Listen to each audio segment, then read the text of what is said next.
Hi guys, JH6, welcome back to the channel. So vlog number 2, or vlog, whatever it's called.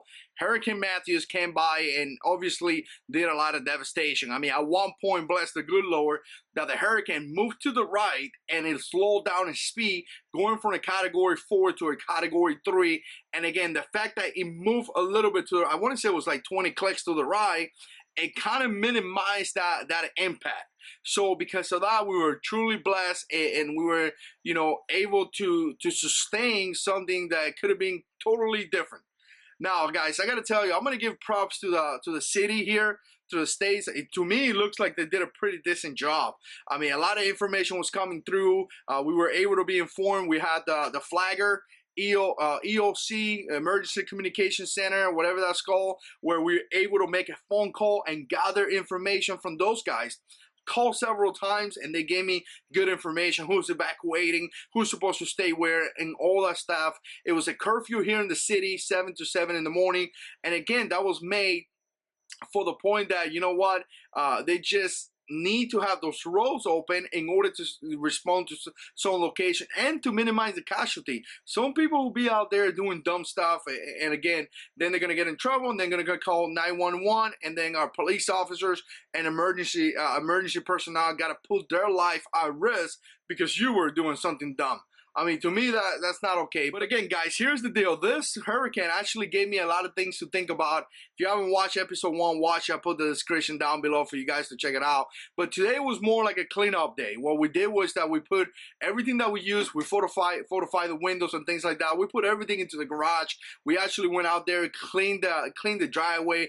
We did some cleaning back here. The debris was all over the place. We got a couple of branches that came down. Not really any big trees came down, but a couple of branches came down. Back here, you guys can't see it right now, but it's a tree that is like leaning on top of all the trees. It's a pretty big one too. That one, was kind of scary. I was actually checking that one out from the inside of the house the whole time. It was kind of scary because that one was pretty big.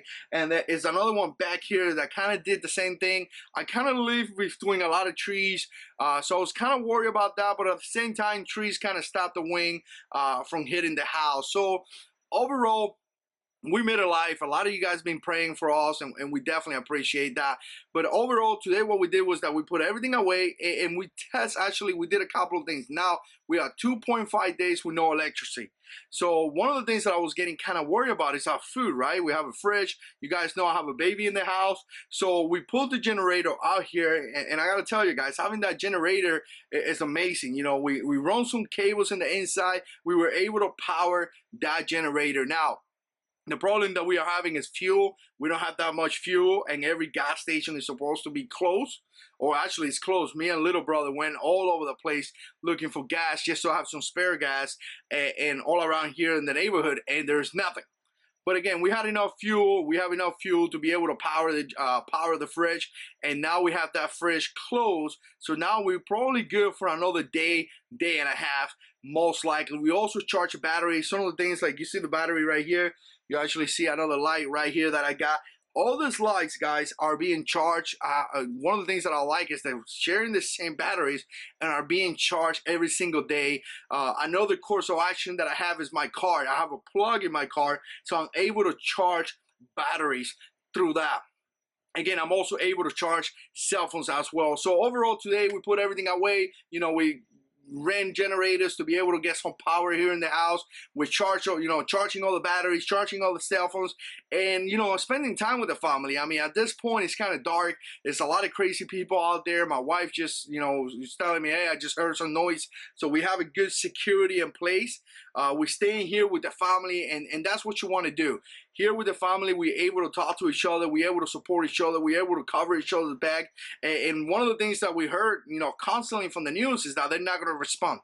They cannot respond during those type of situations. So that tells me that I'm by myself. That tells me that it's just me and my family. So I think that we got a pretty decent security in case of something happen, and we're pretty well taken care of. So stay tuned. Hopefully by tomorrow night we have lights, or tomorrow morning we're gonna have electricity back in the house, and we can reestablish our life back into our regular thing. So like I said, stay tuned. We're gonna have a lot of videos coming out. Check out all the videos down there in the description box. I mean, it's definitely important to spend good time with the family here. Stay together during this situation. There's going to be a lot of businesses right now that are going to open up, and we're going to reestablish our life. All right, guys. So there you have it. Vlog for day number 2. So far, we're doing good. We appreciate the prayers. I think by the next 2-3 days, everything's going to be restored, and everything is going to be back to our regular daily operation days. So let me know what you think. Click down below for more videos. Stay tuned because we got a lot of videos coming up, and God is in control.